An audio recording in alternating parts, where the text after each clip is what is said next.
जय मां कामाख्या। आपका बहुत बहुत स्वागत है कामाख्या धाम में।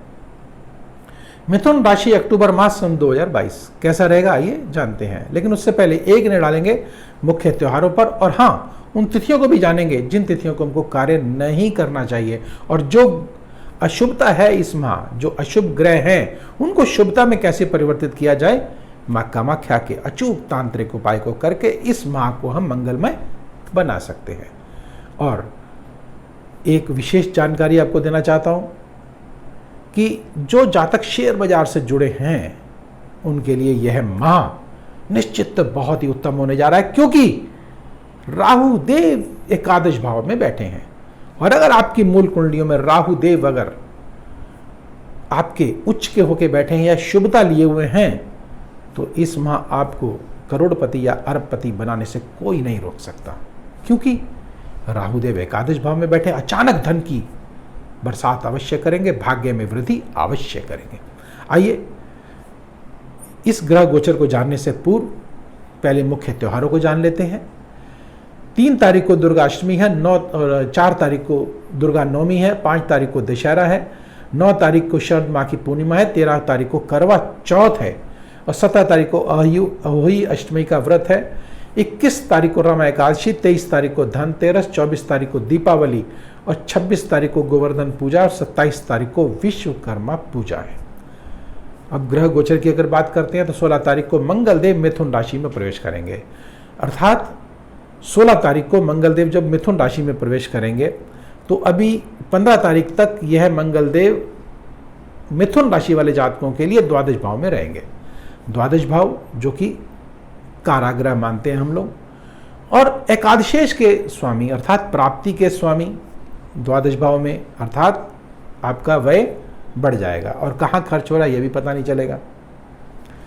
षष्ठेश जो कि आपके रोग के भाव के शत्रुओं के स्वामी हैं, और निश्चित रक्त से संबंधित विकार आपको हो सकते हैं। बीपी आपका बढ़ सकता है या कम हो सकता है, फ्लक्चुएट हो सकता है। इसके लिए क्या किया जाए, निश्चित उस महा उपाय को जानेंगे और करेंगे तो निश्चित मां कामाख्या आप पर कृपा अवश्य करेगी, और इस माह को मंगलमय आप अवश्य बना सकते हो। स्वास्थ्य की दृष्टि से भी आप निश्चित आप स्वस्थ अवश्य रहेंगे। आइए अब आगे बढ़ते हैं और जानते हैं 17 तारीख को सूर्यदेव तुला राशि में प्रवेश करेंगे, अर्थात चतुर्थ भाव से वह पंचम भाव पर आ जाएंगे, और पंचम भाव पे तृतीयेश होकर के पंचम भाव पर आएंगे। अर्थात कर्म के द्वारा आप जो है कौन, हमारी संतान या हमारी इच्छा शक्ति, अगर हम कर्म करेंगे तो हमारी इच्छा शक्ति अवश्य बढ़ेगी, ये ध्यान रखिएगा। और आशा से अधिक इच्छा शक्ति बढ़ जाना यह भी इस माह हो सकता है। संतान पक्ष से भी आपको शुभ समाचार आपको अवश्य मिल सकता है, क्योंकि शुक्रदेव भी अपनी राशि में वह 18 तारीख को प्रवेश करेंगे। तो 18 तारीख के बाद ये ध्यान रखिएगा कि जो प्रेमी युगल हैं उनके लिए भी बहुत ही उत्तम समय यह होने जा रहा है। लेकिन 17 तारीख के बाद सूर्यदेव भी यहाँ पर नीच के होकर के बैठेंगे, तो ध्यान रखिएगा मान सम्मान प्रतिष्ठा में भी हानि हो सकती है, या यूं कहें कि आपके रहस्य उजागर हो सकते हैं। जो आपके गुप्त मंत्रणाएं आपने की होंगी वह बाहर आ सकती हैं। तो आपको पहले से ही मैं सचेत कर रहा हूं। और शनि देव वह अष्टम भाव पर विराजित है, अर्थात रहस्यमय तरीके से आपको धन तो अवश्य मिलेगा, लेकिन वह नष्ट भी हो सकता है, क्योंकि भाग्येश वह अष्टम भाव में आकर के बैठ गए हैं। अगर हम बात करते हैं बृहस्पति देव की, तो बृहस्पति देव दशम भाव पर अर्थात हमारे ऊंचाइयों के भाव पर बैठे हैं, तो आपको मान सम्मान प्रतिष्ठा या धन की वृद्धि अवश्य होगी और अचानक होगी। यहीं से जब बृहस्पति देव पंचम दृष्टि से द्वितीय भाव को देखेंगे तो धन परिवार कुटुंब में वृद्धि अवश्य होगी। सप्तम दृष्टि से या जब चतुर्थ भाव को देखेंगे तो आपके हृदय को बहुत विराट करेंगे, आपको दयावान बनाएंगे आपको, और आस पड़ोस में आपका जो रुतबा होगा या यूं कहेंगे आपका सम्मान बढ़ेगा, और कोई नई वस्तु या कोई नया वाहन, कोई प्रॉपर्टी आप खरीद सकते हैं। और जब यहाँ से बृहस्पति देव नवम दृष्टि से छठे भाव को देखेंगे तो रोगों को न्यून करेंगे, शत्रुओं को अवश्य परास्त करेंगे। तो अर्थात कुल मिलाकर अगर देखा जाए तो यह माह आपके लिए बहुत ही उत्तम है।